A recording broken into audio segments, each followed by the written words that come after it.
અત્યાર સુધી કહેવામાં આવતું હતું કે એઆઈ તમારી નોકરીઓ છીનવી લેશે, બલકે અત્યારે ઓલરેડી આઈટી સેક્ટરમાં છટણી માટેનું એક પરિબળ એઆઈ હોવાનું કહેવામાં આવી રહ્યું છે, કેમ કે ઓટોનોમસ થઈ શકે એવા સામાન્ય કામો એઆઈ આરામથી કરી લે છે.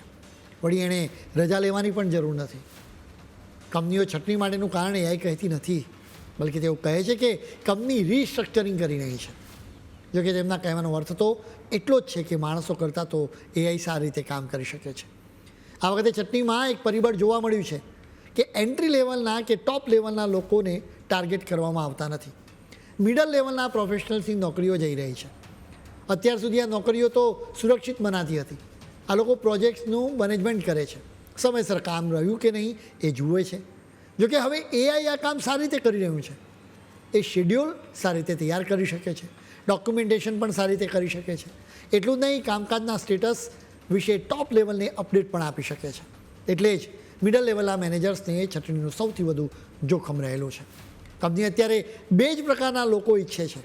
એક તો એન્ટ્રી લેવલે બધું કામ કરી શકે, બીજું જેનામાં કંઈક નવું વિચારવાની આવડત હોય. આ બે લેયરની વચ્ચેના લોકો અત્યારે પીસાઈ રહ્યા છે.